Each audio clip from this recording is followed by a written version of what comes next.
दक्षिणी zone Kanpur police की ताबड़तोड़ कार्रवाई। नकाबपोश हमलावरों से लेकर पॉक्सो मामलों के वांछित अभियुक्त गिरफ्तार।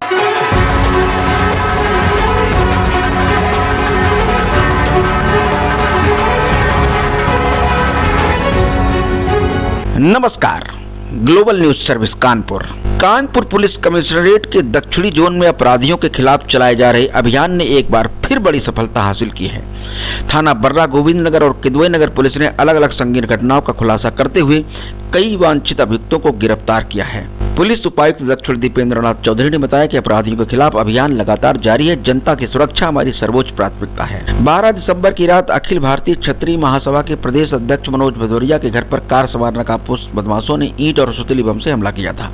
अभियुक्तों ने अपनी कार की नंबर प्लेट को काली टेप से ढक रखा था। घटना के बाद फॉरेंसिक टीम ने मौके से सुतली बम के अवशेष बरामद किए। सीसीटीवी फुटेज और सर्विलांस टीम की मदद से पुलिस ने सुराग रस्सी की।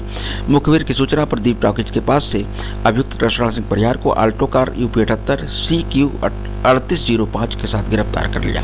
उसकी निशानदेही पर यश यादव और एक बाल अपचारी को भी पकड़ा गया है। घटना का मुख्य आरोपी ओम जायसवाल अभी फरार चल रहा है।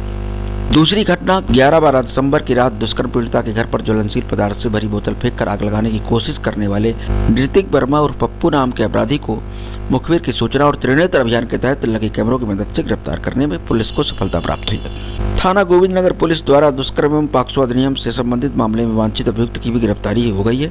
थाना किदवई नगर पुलिस द्वारा धोखाधड़ी, धमकी और फर्जी दस्तावेजों से संबंधित अपराधी चंद्रनारायण मौर्य 75 वर्ष को गिरफ्तार किया गया है। इसी क्रम में थाना साड़ पुलिस ने लूट और अवैध हथियार से संबंधित अभियुक्त अभिषेक और पिंकू को मुखबिर की सूचना पर ग्राम मोहलिया पुल से गिरफ्तार करने में सफलता प्राप्त की। 12 तारीख की रात में लगभग 10 बजे क्षत्रिय महासभा के अध्यक्ष हैं मनोज सिंह भदौरिया जी, जो कि जरौली फेस 1 में बर्रा थाना क्षेत्र के मूल निवासी हैं। उनके घर के बाहर 3 लड़के अल्टो कार से आए थे। उन्होंने पहले उनके घर पे ईंट पत्थर चलाए, उसके बाद उन्होंने सुतली बम फेंका था।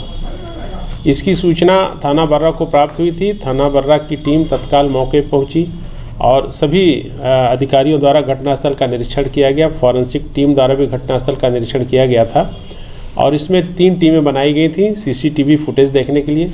और जो हमारी सर्विलांस और क्राइम ब्रांच की टीम थी, सभी ने इसमें बहुत ही परिश्रम किया और इसमें हमारे ACP साहब की भी बड़ी अच्छी भूमिका रही। इन्होंने पूरी टीम का अच्छे से नेतृत्व करते हुए CCTV फुटेज के माध्यम से उस गाड़ी को ट्रैक किया और जो लड़के उस घटना में शामिल थे उनको चिन्हित किया।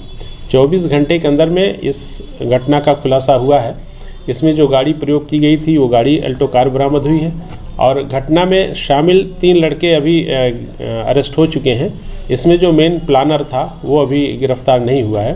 तो इसमें कृष्णा सिंह परिहार, यश यादव और एक बाल अपचारी है। 3 लोग इसमें गिरफ्तार हुए हैं। एक चौथा नाम ओम जायसवाल जो इस प्लानिंग में था, उसकी अभी गिरफ्तारी शेष है। और इसमें हम लोग और भी इसकी कड़ी देख रहे हैं। इसके पीछे की जो साजिश थी उसकी भी पूरी जानकारी कर रहे हैं और इसमें जो अन्य लोग भी शामिल होंगे उन सभी को इस में गिरफ्तार करके जेल भेजा जाएगा। और इसमें आगे हम लोग गैंगस्टर एक्ट में भी कार्रवाई करेंगे। इस अच्छे वर्कआउट के लिए संपूर्ण टीम को 25,000 रुपये का एक पुरस्कार भी दिया जाता है। सर, इनका कोई आपराधिक इतिहास? इसमें जो कृष्णा सिंह है उसके ऊपर एक मुकदमा पहले से, बाकी का कोई आपराधिक इतिहास फिलहाल अभी में पता नहीं चल पाया है। लेकिन हम लोग अन्य चीज़ों की भी बहुत गहराई से जानकारी कर रहे हैं और इसमें प्रभारी निरीक्षक की भी बहुत अच्छी भूमिका रही और इनकी संपूर्ण टीम ने बहुत ही अच्छा कार्य किया है और इन सबके अथक प्रयासों से इस केस का सफल अनावरण हुआ है। ये नहीं पता चल पाया कि बम चलाने का क्या कारण? इसमें कारण ये था कि इसमें वहाँ पर 2 हिस्ट्री शीटर हैं। मनोज सिंह भदौरिया के घर के पहले अजय ठाकुर और उनके आगे अमन वर्मा।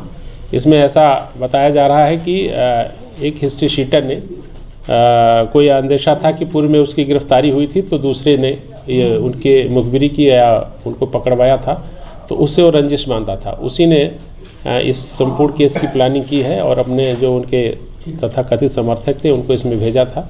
और जो बातें संज्ञान में आई हैं कि वो गलती से वो घर सही से पहचान नहीं पाए और भदौरिया जी के घर पर वो उन्होंने बम फेंक दिया था। तो अभी तक जो प्राथमिक बातें हमको पता चली हैं, फिलहाल हम लोग और गहराई से इन सारे तथ्यों की छानबीन कर रहे हैं। इस बारे में थोड़ा सा हमें संदेह है। हो सकता है राजनीतिक कोई ऐसा हमारे खिलाफ विरोधी लोगों ने हमला करवाने का प्रयास किया हो जी। लेकिन यदि ऐसा है कि वो हमारे यहाँ आए थे और दूसरे के यहाँ, तब भी ये एक सोचने वाली बात है कि इस तरह के हमलावर खुलेआम घूम रहे हैं समाज में, समाज के किसी भी वर्ग को वो प्रभावित करते हैं और समाज में एक दहशत का माहौल पैदा करते हैं। ऐसे लोगों के साथ कड़ी से कड़ी कार्रवाई होनी चाहिए। ये मैं प्रशासन और शासन से कहता हूँ कि ऐसी धाराएं लगें कि ये जल्दी समाज में वापस आने का प्रयास तो करें लेकिन आ न पाएं। आपको ये जानकारी कब हुई कि ये लोग ये कह रहे हैं कि ये दूसरे के घर में हमला करने आए थे? जब जानकारी अभी तक हुई, कब हुई थी ये जानकारी? पुलिस ने जब उन अपराधियों को पकड़ा है तभी उन लोगों के माध्यम से हमें जानकारी ये मिली है कि वो किसी दूसरे के यहाँ, किसी और अन्य अपराधी के यहाँ, वो अपराधी तो हैं ही, किसी और दूसरे अपराधी के यहाँ हमला करने की कोशिश कर रहे थे, लेकिन गलती से वो मकान ट्रेस न कर पाए, हमारे यहाँ हमला कर दिया। ये थोड़ा सा एक सोचने वाली और गंभीरता से लेने वाली बात है। ये जांच का भी विषय है। मैं पुलिस प्रशासन से अनुरोध करूंगा। पुलिस प्रशासन हालांकि बहुत तेजी से कार्रवाई किया, ये सराहनीय काम है। मैं पुलिस की बराबर सराहना करता हूं। उन्होंने भरपूर सहयोग दिया और जल्दी से जल्दी 24 घंटे के अंदर ही सभी अपराधियों को पकड़ लिया गया। और लेकिन फिर भी ये एक जांच का विषय कि वास्तव में वो सही कह रहे हैं कि ये कोई षड्यंत्र के तहत हमारे ऊपर या हमारे घर पर हमला किया गया। तो इसको लेकर थोड़ा सा सुरक्षा के प्रति आप संवेदनशील हो गए क्या? नहीं, ऐसा कुछ नहीं है। देखो, भय नाम की तो हमारे अंदर चीज नहीं है कोई, लेकिन एक संदेश जो समाज में जा रहा है वो गलत संदेश जा रहा है। आखिर आपके मोहल्ले तक तो पहुंचे ही, वो कहीं ना कहीं से पहुंचे, मोहल्ले तक तो पहुंचे, आपके दरवाजे तक पहुंचे, तो कहीं ना कहीं सुरक्षा को, हाँ सुरक्षा पर वो तो ठीक है, हमारे यहाँ पहुंचे, हमारे यहाँ वारदात का भी अंजाम दिया उन्होंने, हाँ, वारदात भी की। लेकिन भय इसलिए हमें नहीं है क्योंकि मैं सामाजिक या एक पॉजिटिव ऊर्जा से काम करता हूँ, समाज को जोड़ने का काम करता हूँ, समाज को एकत्रित करने के काम करता हूँ और भारत और क्षेत्र के विकास के लिए जो सही हो, जो उचित हो, उस तरीके से एक सिस्टमेटिक ढंग से सभी लोगों को जोड़ के उस प्रक्रिया को चलाने का प्रयास करता हूं। मैं कहीं न कहीं सरकार की मदद कर रहा हूं और देश को आगे बढ़ाने में सभी लोगों को जोड़ के एक सहयोग की भावना से काम करता हूं। लेकिन यदि किसी सामाजिक व्यक्ति के साथ इस तरह से कोई दुर्घटना या ऐसा दुस्साहसिक प्रयास किया जाता है तो अन्य जो समाज में काम करने वाले हैं उनके अंदर एक भय पैदा होता है। वो लोग भी सोचने पर मजबूर होंगे। मैं सोशल वर्कर हूं और इस तरह के समाज के साथ समाज के हित में काम कर रहा हूं, और क्या इस तरह से लोग हमला करेंगे क्या? जी, कहीं ना कहीं एक तो भले ही धोखे से सही, जैसा भी बताया जा रहा है, बाय द वे आप सामने पड़ जाते या आपका कोई परिवार का सदस्य सामने पड़ जाता तो उसकी तो स्थिति और गंभीर हो जाती है, तो कहते धोखा हो गया। नहीं, वो तो हमारी जो हानि होती वो तो उसकी भरपाई कोई नहीं कर पाता। तो वो तो एक गंभीर विषय था ही, लेकिन ईश्वर की कृपा, प्रभु श्री राम की कृपा से हमारे परिवार को या कोई इस तरह के गंभीर क्षति नहीं पहुंची है। ये ईश्वर की ही और सब लोगों की जो समाज के हित में, और हम सभी वर्गों जो ज़रूरतमंद वर्ग हैं, पिछड़े वर्ग हैं, वंचित वर्ग हैं, उनकी मदद करते हैं। उनकी दुआओं का भी असर है कि इस तरह के किसी भी और इससे कई गुना भारी हमले भी होंगे, तब भी हमें श्री राम प्रभु पर पूरा विश्वास है कि हमारा बाल बांका कभी नहीं होगा। एक जो है जिस समय हमला हुआ उसके बाद से जब तक अपराधी पकड़े नहीं गए, ये स्टेटमेंट उनका नहीं आया, तब तक एक र्यूमर समाज में फैला आपको लेकर के कि ये भदौरिया जी को आगे चुनाव लड़ना, उनको गनर चाहिए, तो इसलिए एक सुनियोजित के तहत है। इसको लेकर क्या कहेंगे? ये अच्छा, एक बात बताओ, हास्यास्पद नहीं लग रहा है? जी, अपने यहाँ पुलिस है, इतनी सतर्क पुलिस है, और इस तरह से कोई यदि काम करता है तो बेवकूफ़ ही होगा, वो तो पकड़ा जाएगा। तो ये बेवकूफ़ी भरी सोच है लोगों की। तो ये चर्चा आप तक पहुंची कि नहीं पहुंची अभी तक? नहीं, हमें तो नहीं मालूम समाज में किस तरह के कौन र्यूमर उड़ा रहा है, क्या है। हाँ। और तमाम लोग ये भी सोचते होंगे हमारी भी जांच के संबंध में तो हमारा पुलिस प्रशासन इतना सतर्क है, जैसे उन अपराधियों को पकड़ा गया है उसी प्रकार से यदि हम जीवन में कभी गलती करेंगे तो हमें भी प्रशासन उसी प्रकार से ट्रेस करेगा और हमारी गलतियों को ढूंढ निकालने का उसके पास मादा है, क्षमता है। तो मैं तो इस बात का चैलेंज करता हूं कि मैं कभी जीवन में गलत काम करता नहीं हूं और मेरी 58 प्लस उम्र है, आज तक कोई उंगली नहीं उठा सकता है। बेदाग जीवन जीता हूं और खुलकर और सही मन से पूरे समाज की सेवा करता हूं। यही मेरा जीवन का कर्तव्य है। ऐसे हमले चाहे 1000 बार हमारे पास हों, लेकिन जब तक जीवन है तब तक समाज के लिए काम करता रहूँगा, समाज के हित में काम करता रहूँगा और देश के विकास के लिए काम करता रहूँगा। ये भी नहीं मालूम था कि वो घर किसका है। बम किसके घर पे गए थे, किसके घर पे भेजा तुमको? वो तब उनको मालूम था ना, हमें तो ये कुछ भी नहीं पता था किसके घर जा रहा है, किसके घर रहना है। तो सबसे पहले किसने चलाया था? उनने। क्या करते क्या हो इसे? स्टूडेंट है, कहा कि क्या करते? Commerce 3rd class, commerce 12th class. हाथ छोड़ रही थी।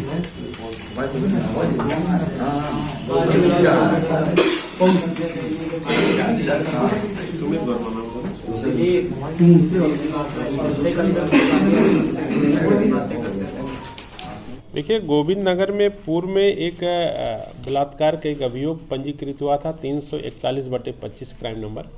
उसमें मुख्य अभियुक्त सुमित वर्मा जेल गया था। लगभग ये 1 महीने से जेल में है। इसका बड़ा भाई ऋतिक वर्मा वो इस पीड़िता के घर पे गया और समझौते का दबाव बना रहा था, लेकिन परिजनों ने समझौता करने से किसी प्रकार से मना कर दिया। फिर इसने एक योजना के तहत रात्रि में लगभग 12-1 के आसपास में एक ज्वलनशील पदार्थ उनके घर के अंदर जो खिड़की खुली थी उससे अंदर फेंक दिया था, जिससे उनके घर में आग लग गई थी। इस सूचना पर तत्काल हमारी गोविंद नगर की टीम पहुंची थी। एसीपी साहब, सारे हमारे अधिकारियों ने घटनास्थल का निरीक्षण किया था और इसमें सीसीटीवी फुटेज के माध्यम से उस अभियुक्त की पहचान हुई।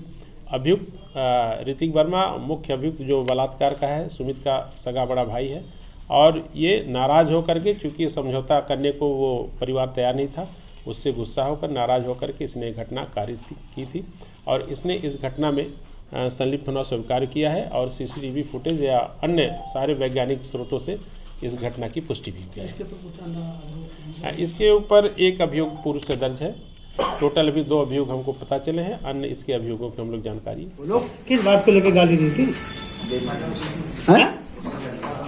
गुस्से में थे? पुलिस तो गुस्से में थे। काहे का गुस्सा था?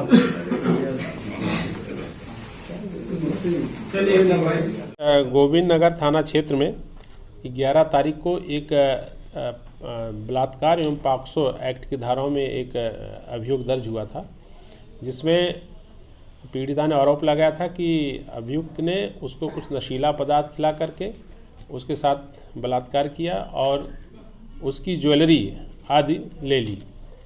इस सूचना पर घटना की गंभीरता के दृष्टिगत इसमें सीसीटीवी फुटेज देखने के लिए और अभियुक्त की गिरफ्तारी के लिए टीमें हमारी लगी थी। कल रात्रि में इस अभियुक्त की गिरफ्तारी हुई है। अभियुक्त ओम ठाकुर, जो काफ़ी अपने को मनबड़ और दबंग किस्म का वहाँ साबित करने का प्रयास करता है और इसने पुलिस वालों से भी अपशब्द बोले थे, तो आज इसको गिरफ्तार करके जेल भेजा जा रहा है और इसमें जो शेष अन्य अभियुक्त हैं उनकी भी शीघ्र ही गिरफ्तारी की जाएगी।